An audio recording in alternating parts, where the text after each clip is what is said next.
Candace is a long distance healer. She works with, I want to make sure I get this right, the Shiva Murti American Academy or Healing Academy, right? Shiva Murti America. It's a healing academy. And right now, I mean, I've watched a good bit of your work. I've read as much as I can about you in the past like 3 or 4 days, really inundated myself, and it was a welcome breath of fresh air because it allowed me to look at something that's the opposite of what's going on in the current news media, where I can look at how to heal, how to better take care of myself. So thank you very much about that, and I feel like you came into my life serendipitously. So with that being said, we want to talk about that, but first, if you could just give us like the elevator spiel about what it is that you do and how you got involved with doing it. Well, I've been a human behavioral specialist and social scientist for the last 30 years. As a Okay. result, I've traveled all over the world doing retreats and investigating and learning and teaching. And I spent 10 years in India, and then I moved from India to Bali, where I've spent the last 11 years studying and training. I bring groups of people over several times a year, as well as I am training on my own. I found a group of healers in Bali. I found healers all over the world. I've done retreats in, you know, in Vienna, Prague, Marrakesh, different places in Africa, in Italy, in Thailand, in Tulum, in Hawaii. I mean, I've just been everywhere and found some really spectacular healing modalities, healers, energetic flows, forms. But in Bali, I found something that took my breath away. That Hmm. I was able to watch different healers within a moment's time take someone out of a heart attack or the ability to stand or calm their nervous system, take their diabetes away. And they'd see hundreds of people right in a row, just right in a row.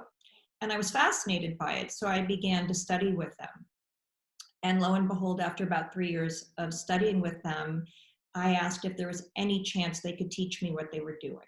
And they said, well, no, we Mm. can't. And I said, and who's your teacher? Find me your teacher. And eventually they did. And I met Ratu Nabe. And I asked Ratu Nabe if he would train me, knowing I couldn't do it, but I just wanted to see behind the veil. I just wanted to see what they were doing. Hmm. He said it takes about 4 years to learn. Hmm. Within 3 days of teaching me, he initiated me and threw me in with 1,000 people to heal. It was terrifying, but I started healing people. At the time, I was doing a retreat. One of my students who's been, she's been with me about 10 or 11 years. Her name is Tommy May. I had Yeah. taught her how to become a producer, and she produced beautiful works like Beast of No Nations. And Okay. I had helped her learn how to make short films and documentaries. And so she asked me if she Hmm. could film this. And normally I would say no, but I felt safe with her. So I said, yes, of course, come and film it and do whatever you'd like to do with it. And it turned out to be a documentary that's now on your show, The Sixth Floor, which is Yes. about this healing modality and learning it and coming into contact with it and what it is. So I got there and I began to be able to do these healings. I personally, Umar, have been healing people my whole life. I was born with that ability. It's a modality I came to the planet with. I never pushed it. I just had it. I just could. So with this modality, it became an actual step by step that you could practice that raised your heat and your light and your intensity to be able to touch another human being, not from you, but through you. Okay. And after several years of healing people, I figured out how to create a academy, if you will, where I'm now training healers to be able to do this. We have 47 healers to date. We have another Yay, academy. more healers. Yeah. We have Love another. more. Gotta have more healers. Well, I think we have brilliant healers all over the planet already, but more healers, yeah. Yes. My motto Always help. my motto is we have a computer in every home. We deserve to have a healer in every home. Yes. And that's my intention right now, is to shift the insurance world from the back door in, where if we're healing people like this, they don't need to go to the hospitals as much, because I'm very interrelated and interconnected. I don't believe in a side. I believe all pieces Hmm. are part of the whole. And Yes. that now we have an academy, as I said, starting May 26th or 16th, where we have Hmm. another 20 healers that we are indoctrinating into this and initiating into this modality. But Cedar Sinai in Los Angeles has a pilot program studying us right now. And we have a Cedar Sinai doctor that will be taking the academy in May.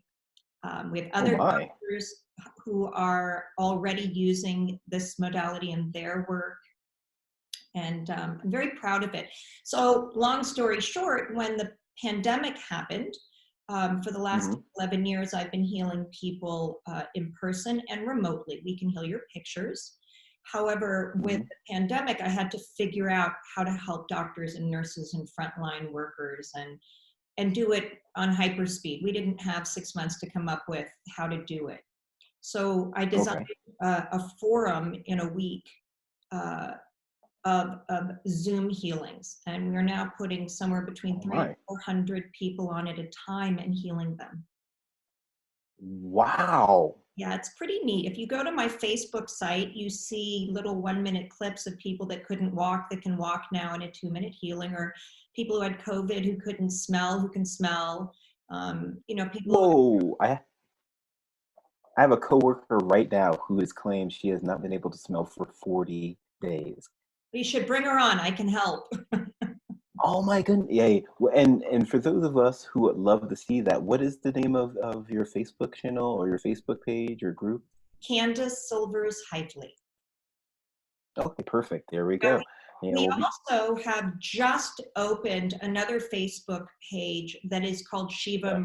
Murti America, but we just opened Okay. it very recently. So most people go to my site to see all of the different um, YouTube clips and moments. You can also go to YouTube. We have created an 8-minute live video that you can see on YouTube under Shiva Murti Healing, that you can turn on and point it at the areas of infection or pain or high blood pressure, out of order, whatever it is. And this healing works in real time. It's in divine time. So it's not old, it's not done. It's constantly and continuously healing. That is amazing. And actually, speaking of that, I watched that video earlier today, about 9 o'clock this morning. It was great. It was right before one of my meetings. Had the opportunity to sit, and you guys sent healing to my head, to my eyes, my chest. Thank you very much for that. I'm very thankful. And so this is But amazing information. but Umar, you actually physically Yes. felt the healing, yes? Yes, there. I felt the heat. I felt a circulation, and for me, well, I'm into the healing modalities. I do breathing techniques. I am a yoga teacher. I've been training in martial arts since I was 4 years old. I won't tell you how old I am now, but let's just say it's been a long time. And so, literally, I just taught a yoga class right before this. It was on Zoom, and so I believe that once you build up a certain sensitivity to it. And even for people that don't have the sensitivity, I watched The Sixth Floor, the documentary that you have here on Gaia. Is amazing, by the way. And tell your friend she did a great job with the video editing and cinematography. I think it's amazing. That on the sixth floor, you went one of these healers. I think his name was the teacher, and he was telling you how different body parts are connected to like different nerve endings in the toe, and he's going through them. And it doesn't have to be that physical. Then you go to a part where this guy barely touches this woman's back, and he's like, oh, there's something in your pancreas. I believe you have diabetes. She didn't tell him, and he knew. And these are the things that sometimes you can even get on screen, see a person. Oh, you can see the color in their face. You can hear the tone in their voice. There's different little things that you learn to pick up on. So when I was watching the video, I knew what to feel for, where you were saying, and I watched you guys. I can feel you guys sending the energy, taking out the bad energy, sending in the good energy, taking out the bad energy. So, yeah, I definitely felt it, and it helped me out a lot because I am definitely into like Reiki, all the healing modalities, everything but acupuncture for right now. To each his own. And long needles like this, I don't think so. And that's almost where I draw the line. Well, wait till you get to wet cupping. That's a whole other story when we do Yeah. retreats in Marrakesh. Has there been anything transformational, anything new that's on in your life? I heard you say something about being in Bali here lately. Any new training that you've undergone that since Open Minds, or anything that you spoke about on Open Minds that you would like to touch base on here that you might feel is relevant? Well, it's consistently growing and deepening. Um, Hmm. what I have been doing is incorporating all of these different modalities, whether they're verbal or physical or ontological or intellectual, in a way that they all come to the center. Because unless there is no opinion, there is only individuality. So when you Yes. have all converging presently and the ability to look to see where other is instead of having an opinion about other, then you're present. You're at the doorway of now that can leap you anywhere. So the more you learn how to presence yourself, which isn't intellectual, and that scares people, right? Because they think they have to understand it Yes. to do it. So the more you lean in, out, over the self and have an experience, it feeds you beyond what you currently know. In that forum, we have been able to deepen and find, 10 days ago, I'd never done a Zoom event, but we were able to get up and running, 300 to 400 people getting healings, and doctors and nurses and frontline workers getting healings in less than a week, because it was needed and it was a call to action. So you ask what new is going on, there's always new going on, unless you're in your mind repeating what you already know, regurgitating, remembering.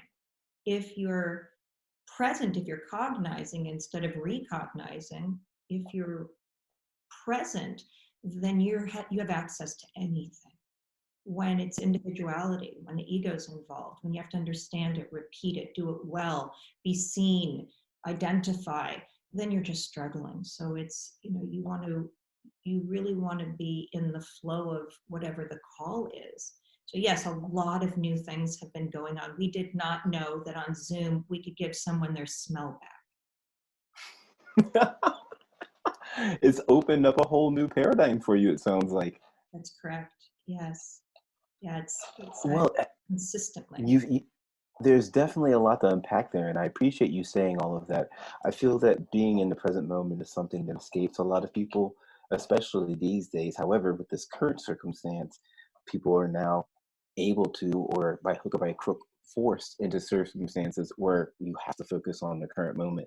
You know, I feel sorry for people who, may not like spending time with their family, because now they're spending tons of time with their family. Things that they might have swept under the rug before are now coming to the surface. And on top of that, I'm at home, like I said, with my 10-month-old having a great time. It's going to be hard for me to go back to work in the capacity in which I was before. I'm going to miss her. So, I think what you do is you learn. I was in Bali during the pandemic, and I had 20 okay. students with me, and Oh I got my. I got a call that morning that my mother passed suddenly. And that was not something that was predicted. I was on the phone with her for half an hour the day before, and she was healthy and fine. My condolences, by the way. God bless you. Thank you. And within 2 hours, we heard they were going to have those huge street sweepers all over Ubud where we were spraying chemicals. So I said to my students, my clients, pack your bags, we're going. And we went to the airport, which took us 7 hours to get out. Everyone else at the airport was sent home and told there are no planes. I said to my clients, we're getting out, so don't worry about it. And tickets became available for us. And then we went, from Bali to Jakarta, and we stayed in the airport there for 8 hours. And I said, Okay. we're not going to get any kind of infection, so don't worry about it. And then we got home, And I finished the retreat on Zoom, online, with everyone in their own homes. So there's another curse. And Oh, look at you. they were also kind and generous. You know, they said, your mother just passed, please go be with your family. And I said, well, number one, I'm in quarantine from my family. I'm stuck in my bedroom, so I might as well finish the retreat with you. And then a few days later, my grandson was born. My Oh little my. 25-year-old son and his wife, all alone, went to the hospital, had this baby like they'd done it 1,000 times, called us when little Hank was born. And now we drive up to where they live and we stand 10 feet away and we just peer at the most beautiful little being on the planet. Send your love to him. So that's, you ask what's new, and what's new is what's being provided that we show up for. So you can't be in the now. You can't work on being present. You can't figure out what that is. All that is just more intellectual mumbo jumbo. But you can meet the moment with the ability to respond, therefore having to grow who you are in that moment, and only later looking back to say, whoa, that was cool, or that was a lot, or that took something. So people really get to understand that they don't get to understand, they get to stand under. You know, they always say when TWO, two, becomes ONE, one, when two becomes one, then WON occurs. The game wins, because there's no other, there's no mind, there's no thought, there's just the experiencer experiencing the experience.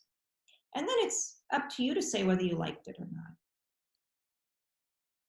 Oh, so far so good.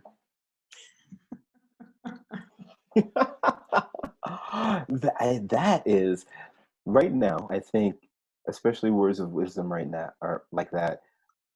They're not falling on deaf ears like it used to. You know, I think I forget the old adage, just, do not cast pearls to swine. But right now I feel like the pearls of wisdom are really landing. You know, how do you learn to be more present? Well, if you've ever heard about Santosha, or if you've ever heard about Samadhi or any of those, you talk about Vedas and you talk about Hinduism. But if you've heard about any of those terms, you know that the wanting of not wanting is that's wanting still. So being able to satiate all those things, being able to I think, come to terms, like you said. yeah, I think what's occurring is Sanskrit, which is the only non-describing language on the planet. Every other language on the planet describes, I am Candace, you are Umar, we are going here. It's always speaking about, never involved in. And Sanskrit is the only language on the planet that invokes. It doesn't describe. And very cleanly, we have, as scientists, as teachers, as professors in the lab, we have come to terms with, you cannot speak about, you cannot translate the Vedas or Sanskrit. And for some strange reason, I've been able to do that in the way I speak. For instance, I have a pamphlet called The Disintegrating Addiction. So it's not telling you, and addiction is, if you have a thought more than once, if you have the same thought more than once, you have to ask yourself why. You've already thought it. You don't need to think it again. It's fear that wants you to think it again. The fear of loss, the fear of it going wrong, the fear of it not working out. So when you understand from where your pre-verbal self is pulling you back into that reactive spin to save you from your present moment, and you're willing to step out beyond it and experience something as a gift to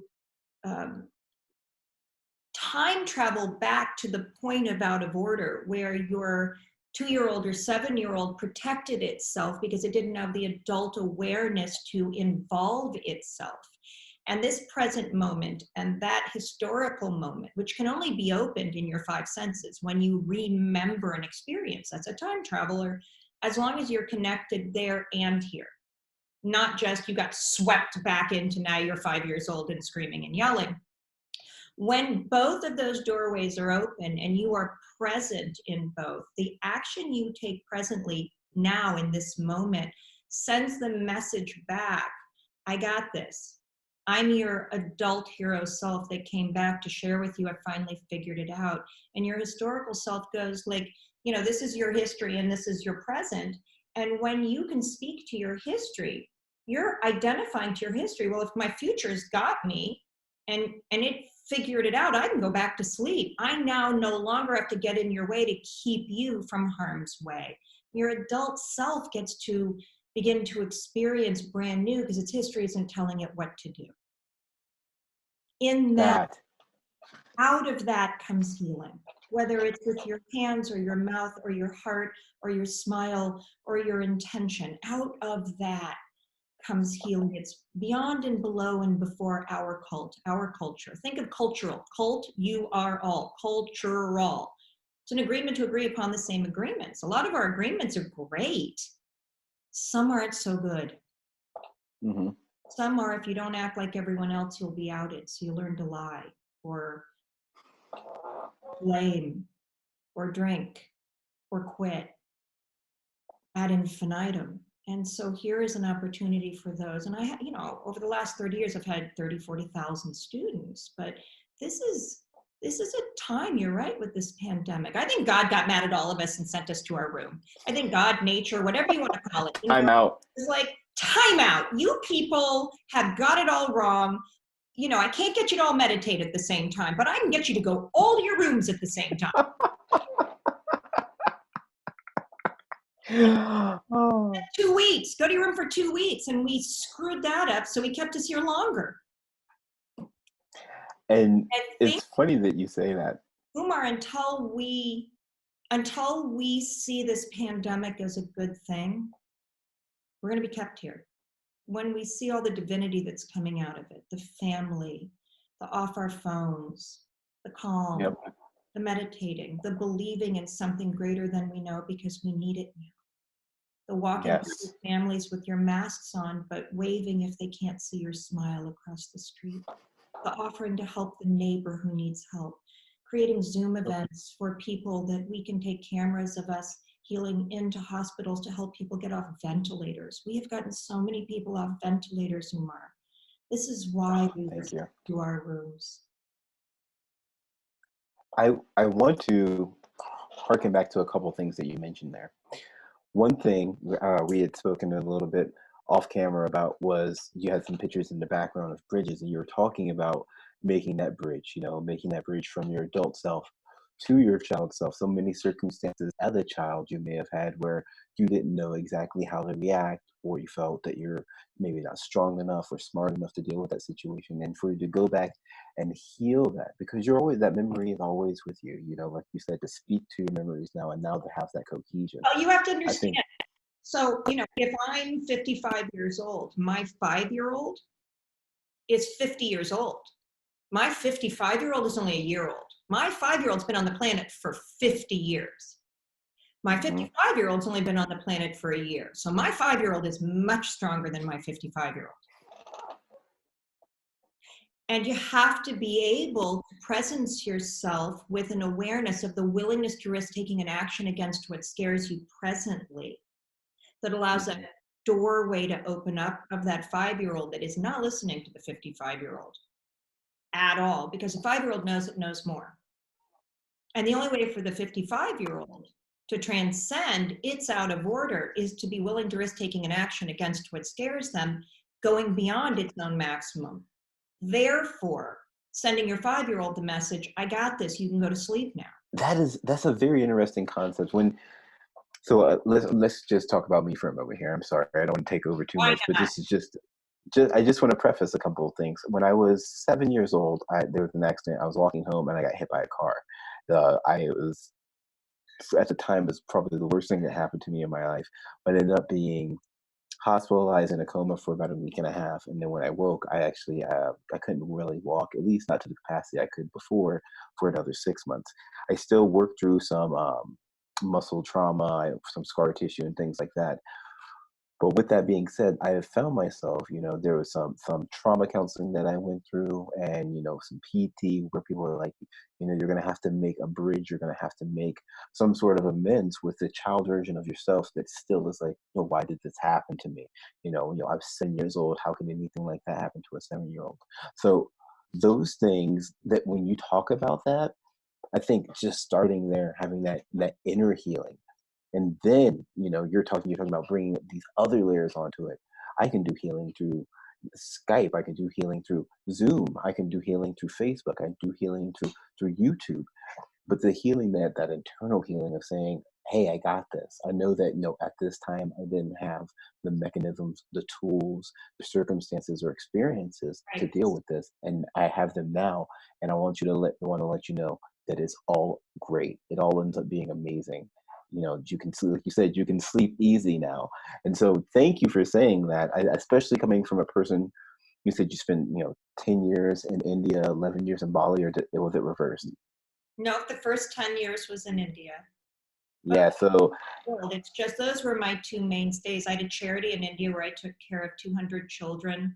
We raised a lot of money and built a school and put an 1,100 piece library, and we taught the teachers how to speak English. And we didn't just feed the kids, we taught all of them a craft that they could grow up and then become members of their societies, so that they were candle makers or yoga teachers or seamstresses, or like just a lot of different hands-on where they had a calling. That was about 10 years in the making. And then it was time to move from India, and the charity was taken over by some other people who are now taking care of it.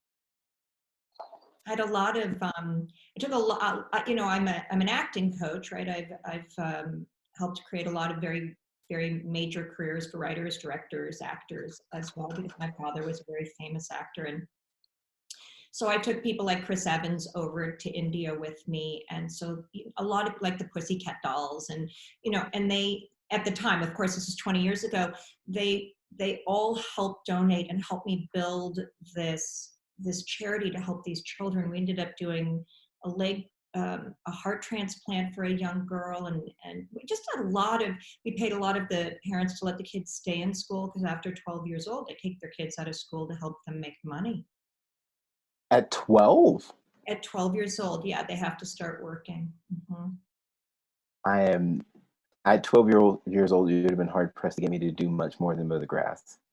Well, You that's know, the difference. It was amazing to be with these children because I spent, a lot of time with them. I was over there 3 or 4 times a year, and I'd stay 6 weeks at a time, and spent a lot of time with them. And you would bring them a piece of candy, and right, they would get an apple, a piece of bread, and milk with vitamins in it. And for some of them, that was their only meal of the day. And we would go over and give them a piece of candy, and they would literally break it in half and offer us half back. And so you wonder who's really getting more out of this. Because, the tectonic yes. starts to turn over. You start to think the amount that I'm giving and I'm involved in and I'm part of offering, I think I'm getting more in return than I'm giving. So then you start to want to give more. And it becomes, Well, while I was listening to your story, I was thinking to myself, I think one of the most charitable things I felt myself doing in my life, when I do teach, being part of Big Brothers Big Sisters, and listening to your story, I was just thinking, oh, I can do much more. And it does feel good. It's like you say, it's selflessness, but it's almost selfish in the I action don't of know. you gain so much. Yeah, but I don't know that we can do much more. I remember when 9/11 happened, I had 4 small children at home. I was a single mom. I couldn't, go to Afghanistan and help. I couldn't go to New York. I couldn't give $1 million. So I opened up. I remember my Friday lunch available. That's the only time I had free. I was very, very busy. And so I started something called Free Fridays. And I taught a Free Friday class every single Friday from noon to 1 for 9 years. And it was based in where we have terrorism in our own backyard, where if you see terrorist over there, they see terrorist over here. And how to lose that opinion and create an opportunity to grow and develop yourself. And we had homeless people that would come to these meetings sometimes. And today I can safely say those people all have jobs, self-esteem, self-awareness, make money, give back to society. So it's not people saying I can do more. It's just doing what's in front of you. It cost me nothing to lead a free class for 1 hour once a week, but Mhm. thousands of people were helped. It doesn't have to be that big of a deal. It has to be what's going on in front of you. And as always, Gaians, thank you for making the time to come and speak with us. Be sure to watch this episode of Open Minds with Candace Silvers and Regina. I'm sure it's going to be amazing. And as always, infinite love.